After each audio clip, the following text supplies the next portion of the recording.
स्वागत है आपका अदायुलॉग्स में। यहाँ हम चर्चा करते हैं मानसिक स्वास्थ्य के बारे में।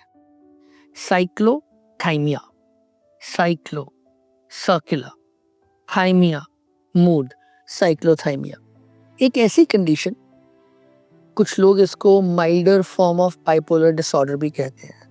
एक ऐसी कंडीशन जिसमें हाइपोमेनिक एपिसोड्स बार बार आते हैं, माइल्डिश डिप्रेसिव एपिसोड्स बार बार आते हैं और फिर इसको ये एक लंबे समय तक चलता है, ऑलमोस्ट 2 साल तक, तो इसे साइक्लोथाइमिया कहते हैं।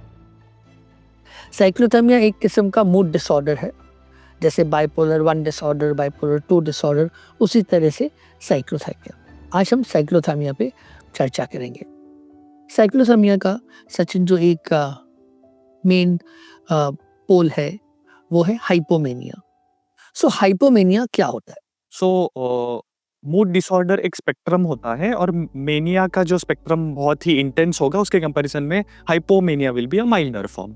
सो हाइपोमेनिया में मेनिया रिलेटेड सिम्टम्स होंगे, लेकिन उतने इंटेंसिटी में, उतनी मात्रा में या उतनी ज़्यादा दिनों के लिए नहीं होंगे।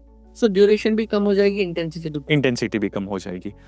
लेकिन सिम्टम्स टिपिकली उससे संबंधी ही रहते हैं कि जिस तरह एक सेंस ऑफ वेलबीइंग या हैप्पीनेस होता है बिना किसी वजह के, एक increased feeling of energy levels होते हैं जिस वजह से व्यक्ति कम सोकर भी उसे काफ़ी फ्रेश लगता है, नए नए गोल्स स्टार्ट करते हैं, सुबह उठकर काम करने का मन करता है, इन जनरल अच्छा महसूस होने की वजह से काफ़ी बार लोग ज़्यादा बात करने लगते हैं, नॉर्मल से थोड़ा ज़्यादा बात करना, अच्छा महसूस होने की वजह से थोड़ा खर्चा करने की फीलिंग आती है या फिर मन करता है। कभी कभार वो फीलिंग थोड़ा ज़्यादा होने की वजह से थोड़ी रिस्की टेंडेंसीज भी आ जाते हैं। फॉर एग्जांपल थोड़े सब्सटेंस अब्यूज़ के डायरेक्शन में जाना या फिर spending money in problematic endeavours like gambling, betting things, or else getting into fights, arguments with people. But in general, it's a much milder kind of a episode. So लोगों को generally वो episode एक अच्छा feeling वाला रहता है, ना कि मेनिया की तरह डेंजरस। सो हाइपोमेनिक एपिसोड्स आते हैं साइक्लोथाइमिया में। इनकी ड्यूरेशन क्या रहती है?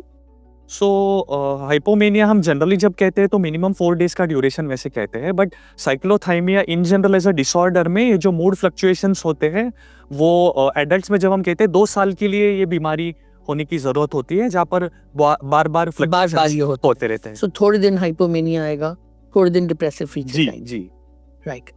और सो इस 2 साल के पीरियड में वो जो नॉर्मल मूड फेड है हम अभी, that will be not there, that will be very less. How would I know कि ये साइक्लोथाइमिया है या let's say bipolar के symptoms है? So how would we know कि ये साइक्लोथाइमिया है या बाइपोलर के सिम्टम्स हैं? लाइक डॉक्टर बालिका मेंशन की इंटेंसिटी, कि हम हाइपोमेनिया देखते हैं, हाइपोमेनिया के सिम्टम्स देखते हैं, it would not meet the criteria for hypomanic episode.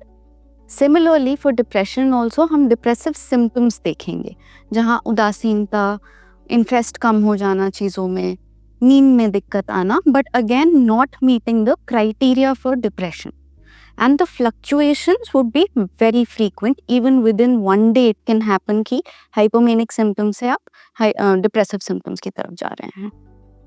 So depression में यही डिप्रेसिव सिम्टम्स लगातार 2 हफ्ते तक रहेंगे। सिम्टम्स ऑलमोस्ट सेम रहेंगे, प्रोबेबली सिवियरिटी में अंतर आएगा।